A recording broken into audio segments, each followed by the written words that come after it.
Сонсон үзэгчдээ парламент телевиз төвцөг мэдээллийн хөтөлбөр мэгвар гарагийн дугаараа хүрэхэд бэлэн боллоо. Хөтөлбөрийн эхэнд мэдээллийн хураангуйд анхаарлаа хандуулна. Ерөнхий сайд зандагчдаар халдвар хамгааллын дэглэмийг бүх шатанд сахиулах үүрэг өглөө. Төрийн албан агчид өндөр эсрэг тэтгэврт гарахад нэг удаагийн буцалтгүй тусламж олгох журамд нэмэлт өөрчлөлт орлоо. Засгийн газар байгууллагад хагас жилийн нүүр үүсгэх гэж байгаа ч томилгоо үргэлжилсэн. Европын холбоо Африкийн холбооны дээд түвшний уулзалт нэгдлээ. Беларусь төрөгдөж байсан Украины 31 иргэнд өршөөл үзүүлж сулалжээ. Вьетнамд үерийн улмаас 90 гаруй хүн амь өргөдөж 300 сая долларын хохирол амсжээ. Томоо тунсас өвчний өвчлөлийн тохиолдолд эрс нэмэгдэж эмнэлгүүдийн хүлээн авах тасгийн ачаалал хэвийн хэмжээнээс хэтэрсэн байдалтай байна. Үүнээс үүдэж иргэд олон цагаар дугаарлахад хүрч байгаа илээ. Иймд ерөнхий сайд зандагчдаар ерөнхий боловсролын сургуулийн сурагчдын амралтын хугацааг наажлуулах хэсэг асуудлаар эрүүл мэнд болон боловсролын яамны төлөөлөлтөд уулзсан юм. Улсын хэмжээнд хийсэн эрсдлийн үнэлгээгээр эх сарын 15 гэхэд томоо тунсас өвчин дэгдэх өндөр эрсдэлтэй гэж эрүүл мэндийн яам танилцууллаа.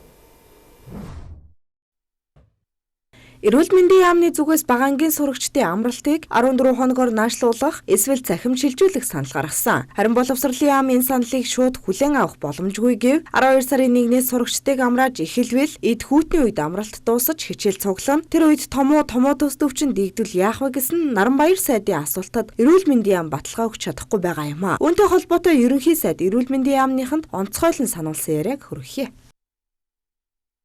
Иргэдийг ямар ч байсан очир дараалал үүсдэг болох ажил нэгдүгээр асуудал байна.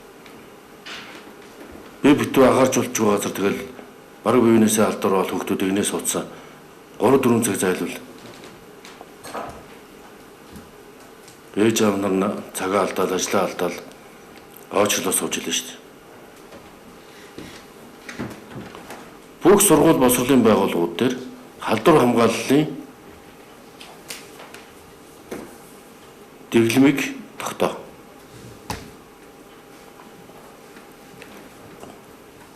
Дата анализ хийгсэн тэрийг одоо өнөөдөр сая танилцуулсан. Над хэлснээр мэдгдснээр бол өвчлөлийн 80% нь 15 насны хүүхдүүд байна. 40% нь таврлах насны хүүхдүүд байна гэсэн. Тийм учраас хүүхдүүд илүү зохиж байгаа учраас боловсролын байгууллагууд дээр эмчнэр нь одоо халдвар онош с жигтэй хүүхдүүдийг одоо бас урьдчилан сэргийлэх арга хэмжээ авах, халдвар тарахаас сэргийлэх, өвчний шинж тэмдэглэсэн багш сурагчийг бусдад халдвар авахаас сэргийлж одоо чөлөө зөвшөөрлийг өгөх. За тэр чөлөөтэй байгаа сурагчдаа хичээлийн тасалдуулахын тулд онлайн цагийн теле цагийн хичээлүүд гаргах, үндсийн телевиз холбогдох байгууллагуудаар энэ захим хичээлийн цагийг нэмэгдүүлэх. За ингээд энэ 7 хоногийн хугацаанд 12 сарын 1 хүртэл томоо төс өвчнөөс урьдчилан сэргийлэх халдвар хамгааллын дэглэм тогтоох ажил гэж. Бүх газар маск тавь. Тэгээ сурцсан шүү дээ бид нарт. Ер нь альва өвчлөлийг эмчлэхээс илүү урьдчилан сэргийлэх нь ачаал бүхлээ гэж үздэг үстэй. 1321 хэсгийн ахлагч 251-ийн дараа нартаа бүгдэнд нүрэг өг. Энд чинь хүүхд хамгааллын ажил гэдэг чинь бас энэ зөвхөн хүчирхийллийн эсрэг асуудал биш. Эрүүл мэндийг хамгаалах, өрхийн эмч нартайгаа хамтраад үзлэгийг хийх ачаал, хүүхдийнхаа дархлааг сайжруулах, урьдчилан сэргийлэх, соён гэгэрүүлэх ажлыг бүх хэсгийн ахлагч нар бүх хорон дараа нартай явуулах юм байна. Энэ ялангуяа эмзэг зорилт бүлгүүд дээр анхаарч хүүхдийг өвчлүүлэхгүй байх талаас нь анхаарах ажлыг урьдчилан сэргийлэх ажлыг зохион байна. За эрүүл мэндийн байгууллага болон өрхийн эрүүл мэндийн төвүүдийн ажиллах цагийг уртсах, гэрийн эргэлтийг сайжруулах арга хэмжээг суурхай зохион байгуулахыг эрүүл мэндийн сайдчийн бүрэнд нийслэлийн засаг дарга Нямбатарт аймгийн засаг дарга нар дүүрэг болгож байна. Томоо төс өвчин нь вирусээр үүсдэг амьсгалын зочмог халдварт өвчин юм. Амьсгалын замын зочмог халдварт өвчин нь халуурах, толгой өвдөх, ханиалгах, хамраас нус гоожих, үе мөч булчингаар өвдөх буюу ерөнхий хордлогын шинжээр илэрдэг байна. Энэ өвчнөөс урьдчилан сэргийлэхийн тулд хамгийн сайн хамгаалалт нь биеийн эсэргүүцэл сайн байх явдал тул амин дэмтэй чанарлаг хоол идэх, дасгал хөдөлгөөн хийх, ажил амралтаа зохицуулж хангалттай амрах нь тустай юм а. Томууд ус өвчнөө шинж тэмдэг илэрвэл яах вэ гэвэл эмчид яаралтай хандаж эмчийн зөвлөгөөг баримталж хэвтрийн дэглэмийг сахиж хамт олон найз нөхөдөө халдвар тараахгүй тулд эмчийн магадлага авч гэртээ эмчлүүлэх нь зүйтэй юм. Амны хаалт байнга зүүж хэвших, гараа сайтар савандаж угааж хэвших, хүүхдийн тоглоом аяг халбаг болон шүдний сайзыг өдөр бүр соодон уусамлаар ариутгах, томууд ус өвчнүүд нь вирусээр үүсгэгддэг тул антибиотик хэрэглэхгүй байх, гэрээр дур мэдэн эм тариа хэрэглэх. Ялангуяа антибиотик хэрэглэхээс зайлсхийхийг мэрэгжилтнүүд зөвлөж байна. Засгийн газрын өчтөрийн хуралдаанаар төрийн албаагчид өндөр насны тэтгэврт гарахад нэг удаагийн буцалтгүй тусламж олгох журамд нэмэлт оруулж, нэг удаагийн буцалтгүй тусламж авах эрх бүхий төрийн албаагч нас барсан тохиолдолд хууль ёсны өвлөгчид тусламжийг олгохоор боллоо. Төрийн албаагчид өндөр насны тэтгэврт гарахад нэг удаагийн буцалтгүй тусламж олгох журам зааснаар төрийн улс төрийн албан хаагчаас бусад төрийн албаагч төрийн албаны тухай хуулиар төрийн албанаас чөлөөлөгдсөн бол нэг удаагийн буцалтгүй тусламж олгохоор зохицуулсан байдаг. Харин төрийн албан хаагч дээрх хуульд заасан үндэслэлээр төрийн албанаас чөлөөлөгдсөн боловч нэг удаагийн буцалтгүй тусламжаа авч чадаагүй нас барсан тохиолдолд тусламжийг ар гэрт олгох асуудал зохицуулалтгүй байжээ. Төрийн албан хаагч нас барсан бол түүнд олгох байсан нэг удаагийн буцалтгүй тусламжийг түүний хууль ёсны өвлөгч иргэний хууль зааснаар өвлөх хэрэгтэй байна. Иймд хууль заасан шаардлага бүрэн хугацааг хангаж өндөр насны тэтгэвэр тогтоолгох үндэслэлээр ажлаас чөлөөлөгдсөн улс төрийн албан хаагчаас бусад төрийн албаагч нас барсан бол түүний хууль ёсны өвлөгчөд нэг удаагийн буцалтгүй тусламж олгох зохицуулалтыг засгийн газрын хуралдаанаар шийдвэрлэлээ. Улс төрийн байгуулалтын хүрээнд өнгөрсөн 9 дугаар сараас эхлэн ямар томилгоо хийгдэв? Энэ талаар бид товч мэдээлнэ. Зандар шатрын засгийн газар байгуулагдаад хэдий хагас жилийн нүүр үзэх гэж байгаа ч томилго нь үргэлжилсээр байна. Тодорхойлбол хууль зүйн дотоод хэргийн сайд Мөнхбаатараар энэ хоёрыг сольсон, дараа нь Шадар сайд Амар сайхнаар ган хуйгийг сольсон, тэргүүн Шадар сайд Учирлан Монгол Ардын намын даргын суудлын дээр сууж төрийн аюулгүй байдлын зөвлөлийн нэг болсон. Харин түүний суудлыг хүнс хөдөө аж ахуйн хөнгөн үйлдвэрийн сайд энэ хоёр залгаж байна. Харин түүний суудлалд бадам сүрэн сууж байна. Мөн зам тээврийн хөгжлийн яамны төрийн нарийн бичгийн даргаар насан тогтоох, эрчим хүчний яамны төрийн нарийн бичгийн даргаар Ерэн үлзий, Монгол өнгөний ерөнхийлөгчөөр Наран цогт, Эрдэнэс Монгол хариуцлагатай хувьцат компани тузын даргаар Одхөө, Эрчит Монгол компани тузын даргаар Мөнх Цэрэн, Хөгжлийн банкны гүйцэтгэх захирлаар Баатар Сүрэн, Улсын бүртгэлийн ерөнхий газрын даргаар Давааням, засгийн газрын харьяа эрүүл мэндийн даатгалын ерөнхий газрын даргаар Батбаатар, засгийн газрын харьяа ашигт малтмал газрын досны газрын даргаар Баянбаатар, засгийн газрын харьяа хөдөлмөр халамжийн үйлчилгээний ерөнхий газрын даргаар Баваржан, дотоод цэргийн штабын даргаар Чингис, дотоод хэргийн их сургуулийн захирлаар Сүхболднаар томилогдоод байна. Улс төр төрийн байгуулалтын хүрээнд хийгдгээр төлөвлөгдөж байгаа томилгоонууд тэдгээрийн оновчтой байдал томилогдсон учиг холбооны талаар дэлгэрэнгүй энэ 7 хоногийн төвцөг тойм хөтөлбөрөөр хүргэх болно. Энэ удаагийн эдийн засгийн булангаар Монголын хөдөлмөрийн зах зээлийн өнөөгийн төлөв ажил хүчний оролцоо болон ажилгүйдлийн чиг хандлагыг тайлбарлахаар бэлдлээ. Монгол Улсын ажил хүчний судалгааны 2025 оны 3 дугаар улирлын дүүн нийт хөдөлмөрийн зах зээлийн чиг хандлага бүтцийн өөрчлөлтийг тодорхой харууллаа. Үндэсний статистикийн орооноос гаргасан шинжилсэн тоо мэдээлэлээр улсын хэмжээнд 15 ба түүнээс дээш насны хүн амын 62.7% буюу 1.5 сая хүн ажил хүчний бүрэлдэхүүнд багтаж, үлдсэн 37.3% буюу 878,500 ажил хүчнээс гадуур байгаа нь тогтоогдсон байна. Энэ нь Монголын нийт хүн амын тал хувиас илүү нь эдийн засгийн идэвхтэй бүлэглэлд оролцож байгааг харуулахын зэрэгцээ. Ажил хүчний нийт оролцооны түвшин өмнөх оноос 1.31 хувиар буурсан нь анхаарал татж байна.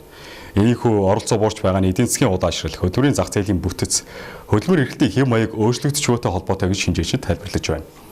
Нийт 1.5 сая ажил хүчний 94.5% буюу 1.4 сая хүн нь ажиллагч.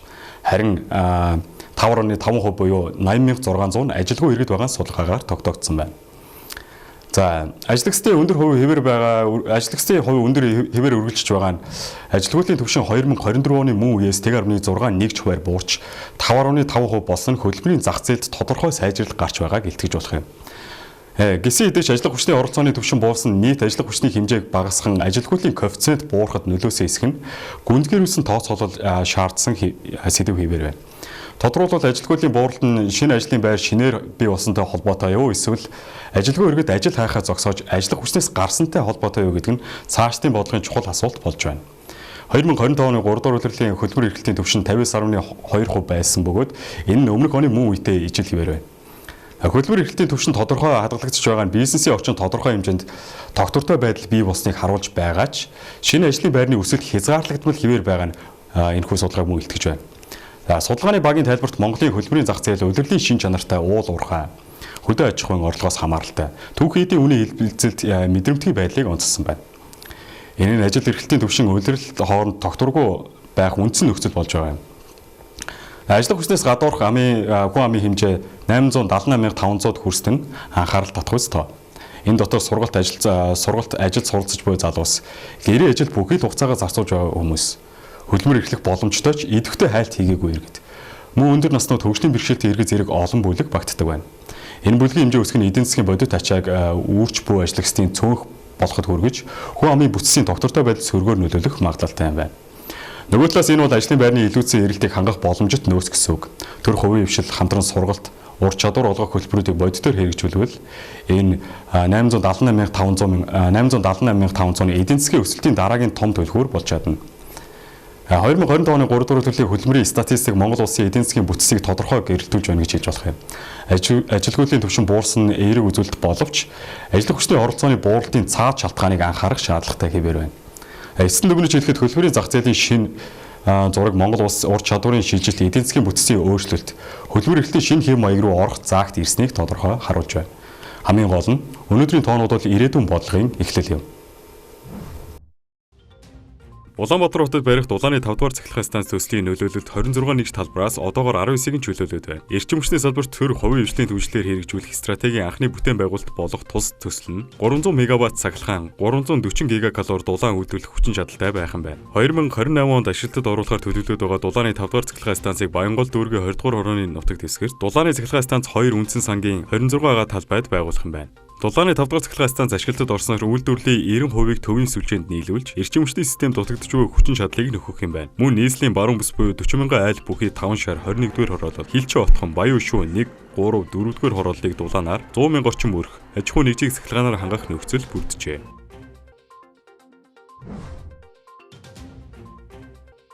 Хүн ам хөдөлмөр нийгмийн хамгааллын сургалт судалгааны хүрээлэн Монгол гэр бүлийн харилцааны өнөөгийн байдал өөрчлөлт судалгааны тайлангаа өчигдөр танилцууллаа. Тус судалгаагаар манай улсын хүн ам нийгэм эдийн засгийн байдал, гэр бүлийн харилцааны өнөөгийн байдал, гэр бүлийн харилцаанд тулгамдж буй асуудлыг тодорхойлжээ. Судалгаагаар 2019 оны гэрэлтийг 2024 оныхтой харьцуулахад гэрэлт 29%-аар буурсан бол гэр бүл цуцлалтын тоо эсрэгээрээ 5%-аар өссөн үзүүлэлттэй гарчээ. Гэр бүл төлөвлөлт нь орчин үед чухлаар хөндөгдөж буй асуудал бөгөөд хүүхдийн эндэгдэл болон үр хөндлөлт буурах, их хөрсийн эрүүл мэнд сайжрах, өргөдлөөс урьдчилан сэргийлэх ач холбогдолтой юм. 2010 онд хийсэн Монгол гэр бүлийн харилцааны хэв шинж өөрчлөлт судалгааны үр дүнгээр гэр бүлийн амьдралд мөнгө, санхүүгийн болон орон байрны асуудал тулгамдж байсан бол энэ удаагийн судалгаагаар мөн адил үр дүн гарчээ. Гэр бүлийн хүрээнд үүсэж буй зөрчил маргаан нь олон хүчин зүйлээс хамааран бий болдог байна. Тухайлбал судалгаанд оролцогчдын 29.2% нь үзэл бодлын зөрчлөөс, 24.4% нь согтууруулах хундаг хэтрүүлэн хэрэглэснээс, 22.8% нь харилцан ойлгосдоггүйгээс, 21.5% нь мөнгө, санхүүгийн хомслоос гэр бүлийн зөрчил маргаан үүсдэг гэж үзжээ. Улаанбаатар хот орчимд 2018-аас 2025 онд 44 зэрлэг амтан хашаанд авчигдаж сүлбүүлж хорогдсон байна. Эдгээрийн 15 нь Монгол улсын ховор амтны жигсаалтад орсон халуун бууг байжээ. Энэ хорогдлын экологи, эдийн засгийн үнэлгээгээр 100 сая гаруй төгрөгтэй тэнцэх хохирол учирсан гэж ойлгож болохоор юм. Тиймээс нийслэлийн байгаль орчны газраас нийслэл орчмын зослон улсын тусгай хамгаалалттай газар нутгийн хашаанд тавих стандартыг боловсруулан баталж, энэ оны 10 дугаар сарын 1-ээс хэрэгжүүлж байна. Стандартын дагуу хашаа 1.2 метрээс өндөргүй, газрын гадаргаас 45 см зайтай буюу жижиг биетэй амтд шургаж гарах боломжтой. Хашааны төмөр хоорондын зай 7 см байхаар тусгажээ. Улаанбаатар хотын нутаг дэвсгэр 58 зүйлийн хөвгтэй амтанд тархсан байдаг. Цуслангийн мөсөд хашааг эмх замбраагүй стандартгүй барьснаар амтд хүнээс зэрлэг нохтоос үргэх, идэж дижээ тайх үедээ хашаан тавьчигдсан сүлбүүлж хорогдох болжээ. Иймд нийслэлийн байгаль орчны газраас цуслангийн мөсөд орчин суудаг үйл ажиллагаа явуулдаг иргэн аж ахуй нэгжийн хашааг стандарт нийзүүлэх мэдэгдэл хөрвүүлж байгаа юм. Мөн тус газраас зэрлэг амтанд дээлтэй хашааны стандартыг өмчийн хэлбэр үл харгалзан заавал мөрдөхийг уриаллаа. Та бүхэн дотоод үйл явдлын мэдээг хүргэлээ. Одоо үргэлжлээд олон улсын мэдээнд анхаарлаа хандуулна.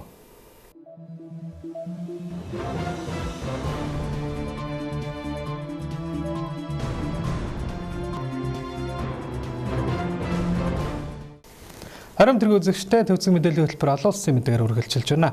Европын холбоо болон Африкийн холбооны 7 дахь удаагийн хамтарсан дээд түвшний чуулга уулзалт Анголын Луанда хотноо даваа гарагт нэгдлээ. За энэ удаагийн чуулганд Африкийн 28, Европын 14 орны төр засгийн тэргүүнээр за мөн нэгдсэн улсны байгууллагын ерөнхий нарийн дарга Антонио Гутерриш, Африкийн холбооны комиссийн дарга Махмуд Али Юсуф, Европын холбооны комиссийн дарга Урсула фон дер Ляйен нар оролцож байна. За аюулгүй байдал, хөрөнгө оруулалт, цагаачлалын асуудлыг энэ удаагийн дээд түвшний чуулга уулзалтаар хэлэлцэх талаар Анголын гадаад хэргийн яамнаас мэдээллээ. Харин уулзалтыг даргалан явуулах үүрэг Анголын ерөнхийлөгч Жоао Лоренсо, Европын зөвлөлийн дарга Антонио Кошта нарт хоногдсон байна. Үр дүнтэй олон талд хамтын ажиллагаагаар инх тайван хөгжил цэцэглэлтийг дэмжих нь хэмээх үндсэн сэдэв урайнд ор зохион байгуулагдж байгаа энэ удаагийн дээд хэмжээний уулзалтыг Ангол улсын тусгаар тогтнолын 50 жилийн мөн Африкийн холбоо, Европын холбооны хамтын ажиллагааны 25 жилийн ойг тус тохиолдуулан зохион байгуулж байна. Хэдийгээр энэ удаагийн чуулга уулзалтаар Европын холбооны Африк төвд оруулах хөрөнгө оруулалтыг голлон хэлэлцэж байгаач энэхүү бүс нутаг дахь хятад бол Америкийн нэгдсэн улсын хөрөнгө оруулалттай өрсөлдөх нь Европын хувьд мөн асуудал болж байгааг ажиллагч нар хэлж байна. Гэхдээ Африкийн гол худалдааны түншийн хувьд Европын холбоо нь Африкт оруулсан шууд гадаад хөрөнгө оруулалтын хэмжээгээр тэргүүлж байгаа бөгөөд 2023 оны байдлаар нийтдээ 263 тэрбум долларын хөрөнгө оруулсан бол энэ удаад Африкийн хөдөлмөрийн зах зээл, аж үйлдвэрийн салбарыг хөгжүүлэх үүднээс 150 тэрбум еврогийн хөрөнгө оруулах амлалтыг өгöd байна. Мөн даваа гарагийн уулзалтын үеэр Европын холбооны удирдагчид Америк нэгдсэн улсаас дэвшүүлсэн Орос Украиний мөргөлдөөнийг зохицуулах энхийн төлөвлөгөөнд нэмэлт өөрчлөлт оруулах асуудлаар энэхүү чуулганы үеэр яаралтай хэлэлцсэн байна.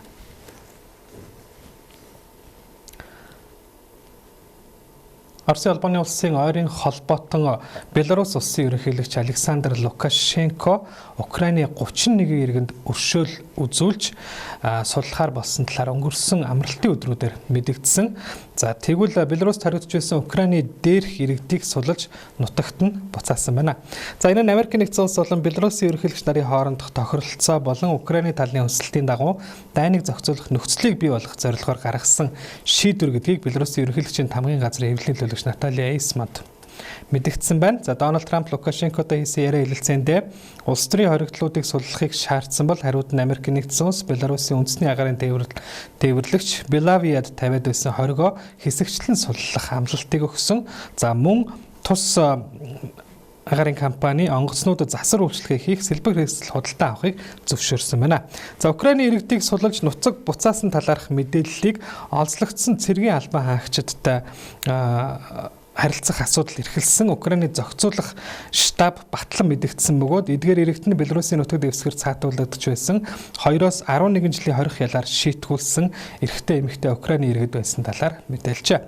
Харин өршөөлөөр сулагдсан Украины иргэд ямар хэрэгт буруутгагдсан нь тодорхойгүй байна. Залуу улсын үнийн эрхийн байгууллагуудын мэдээлснээр 1000 гаруй улс төрийн хоригдол Беларусь улсад одоогоор ялагдж байна. Сүүлийн мэдээлэл хүргэе. Вьетнам улсад 7 хоногийн турш үргэлжилсэн хүчтэй адар борооны улмаас үүссэн үер болон хөрсний нуралт зэрэг байгалийн гамшигын улмаас 90 гаруй хүн амьөрөгдөж 12 хүн сургаггүй алга болоод байна. За мөн улсын хэмжээнд 186 мянган гаруй барилга байшин эвдэрч сүйдэн 3 сая гаруй толгой мал үрэгдэж нийт тохирлын хэмжээ 300 сая $ыг давсан талаар тус улсын засгийн газраас мэдээллээ. Тодорхойлох юм бол Вьетнам улсыг хэдэн 7 хоногийн зайтаагаар Калмеги болон Буало эмэх хоёр хар салхи далайн шурга дайран өнгөрсний улмаас инхүү асар их гар цохрол амсаад байна. Уулархаг бүсэд орших Даклак мужид хамгийн их хохирол учраад байгаа бол энэ сарын 16-ны өдрөөс хойш тус мужид 60 гаруй хүн амиа алджээ. Түүнчлэн тус улсын өмнөд нутгийн Квангай, Жиалай, Кханхуа, Ламдон мужууд гамшигт хамгийн ихээр өртөж эдгээр мужийн иргэдэд тусламж үзүүлэхийн тулд зэвсэг 40 болон цагдаагийн албан хаагчдыг дайчилжээ. Үерийн улмаас мөн тог цахилгааны саатал үүсч томоохон хурдны замуу төмөр замын эсгүүд хаагдсан талаар албаныхны зүгээс мэдэгдлээ. Өнгөрсөн 7 хоногийн сүүлээр үерийн усны түвшин 1993 оноос хойш хамгийн өндөр буюу 5.2 метрийг даваад байсан бол ойрын өдрүүдэд бороо намжиж зогсох төлөвтэй байна. За эрдэмтдийн зүгээс хүний үйл ажиллагаанаас үүдэлтэй уур амьсгалын өөрчлөлт нь Вьетнам улсын аюултай цагаагаар эрсдлийг улам нэмэгдүүлж хар салхины давтамж нэмэгдэж улам хүчтэй болох нөхцөлийг бүрдүүлж байгааг анхааруулсаар байна. Үзэгч та бүхэндээ гадаад мэдээ хүргэлээ. Анхаарлаа хандуулсанд баярлалаа.